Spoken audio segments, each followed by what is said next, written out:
જો ભાઈ તમારા બેઓનું ઇન્ટરવ્યુ ચાલુ કરું હું, બેઓના હાથે બોલાવવાનું કારણ એ છે કે મારા પાસે સમય નહીં, મારે નીકળવાનું બહાર. એટલે હવે તમારા બેઓનું ઇન્ટરવ્યુ લઈને હું નક્કી કરો કે મેનેજરની પોસ્ટ માટે કોણ દાવેદાર છે, એ પ્રમાણે તમને નોકરી આપું. બરાબર?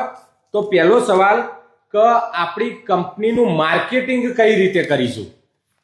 માર્કેટિંગ તો સર અત્યારે એવું છે ને કે ટીવીનું માર્કેટિંગ બિલકુલ કરવાનું થતું નહીં. અત્યારે જમાનો સોશિયલ મીડિયાનો. આપણે સોશિયલ મીડિયાની અંદર સારા સારા ક્રિએટરો, ઇન્ફ્લુએન્સરો લોકોને પકડવાના, એમના જોડે આપણે કંપનીનું માર્કેટિંગ કરાવવાનું. અને જો હું છે ને કંપની આપણી પોતાની જ છે એવું સમજીને સારા ક્રિએટર શોધી લાવે, જેમના જોડે સારું માર્કેટિંગ કરાય, જેથી કંપનીનું નામ બજારમાં આપણું મોટું થશે. બરાબર. અને તમે શું કરશો? એ તો સાહેબ તમે જીમ શીખવાડશો એમ શીખી લો. એ તો બરાબર. હવે બીજી વસ્તુ કે આપણી કંપનીની પ્રોડક્ટનું ટર્નઓવર કઈ રીતે વધારીશું? ટર્નઓવર વધારવા માટે સર શું છે કે પહેલા તો આપણા વર્કર, આપણે થોડા કારીગર વધારવાના. કારીગર વધારીશું, ટાઈમ વધારવાનો, ટાઈમ વધારીશું. ટાઈમ કારીગર વધશે તો પ્રોડક્શન વધુ નીકળશે, પ્રોડક્શન વધુ નીકળશે તો ટર્નઓવર વધુ થશે. જેના માટે કારીગરોને રાત દિવસ મહેનત કરાવવાની. હું બાજુમાં આપણી પોતાની કંપની એ સમજી રાત દિવસ કારીગરો જોડે હું મહેનત મજૂરી કરાય અને પ્રોડક્શન ઘટાય, પ્રોડક્શન નીકળશે તો ટર્નઓવર તો થવાનું જ છે.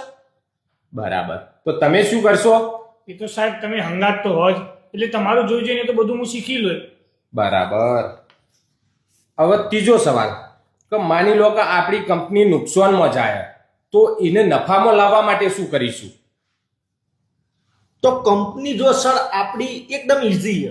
કંપની આપણી નુકસાનમાં જાય, કંપની નુકસાનમાં જાય તો એના માટે આપણે તો પહેલા દરેક વર્કર, દરેક મેનેજર હોય કે કોઈ બી પોસ્ટ પર કોઈ બી વ્યક્તિ હોય, એ બધા વ્યક્તિઓને પ્રેમ ભાવથી રાખવા, પૂરતો સમય આલવાનો, દરેકને કહેવાનું આ કંપની તમારી પોતાની છે, પોતાની સમજીને કંપનીની અંદર કામ કરવાનું, સમય વધારી દેવાનો, બરાબર, મહેનત મજૂરી કરવાની. માર્કેટિંગમાં જેનું કામ નથી એને બી એ કામ કરવાનું, જેને બીજું કામ આપ્યું હોય એ કરીને બીજું કામ કરો, અને ફૂલ મહેનત સાથે એક સાથે મળીને પ્રેમ ભાવથી બધા કારીગરો અને બધા મેનેજરોને બધા લોકો એક સાથે, સુપરવાઇઝરો, આ બધા મહેનત સાથે કરીશું આપણી પોતાની કંપની એમ સમજી, તો આપણે કમ્પ્લીટ નુકસાનમાં હશો તો કમ્પ્લીટ નફામાં કંપની જતી રહેશે. કંપની આપણી પોતાની એવું સમજીને કોમ કરવાનું.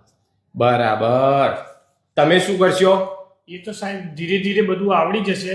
જેમ કે તમે હંગાત હો એટલે વધુ આવે એવું હ નહીં, ને કંપનીને આપણો ગ્રો થશે ને તમે સાથે એટલે બધું થઈ જશે. એ તો બરાબર. તો ઇન્ટરવ્યુ તો તમારો પટી ગયો. કોંગ્રેચ્યુલેશન, તમને જોબ મળી જઈ. તો તો સાહેબ નેકર.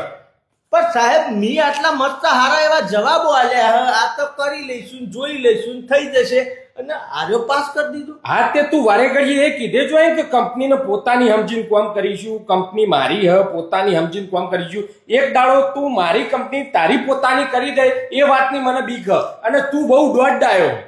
આવડો સવાલ પૂછ્યો એનો આવડો મોટો જવાબ આલે એટલે તું તો જોવું જ ના. નેકળ.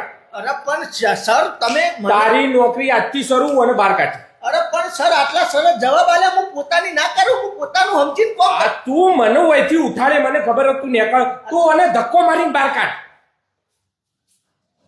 મારી કરી લોય, મારી કરી લોય એક દાડો મને નવરો કરી દે છે.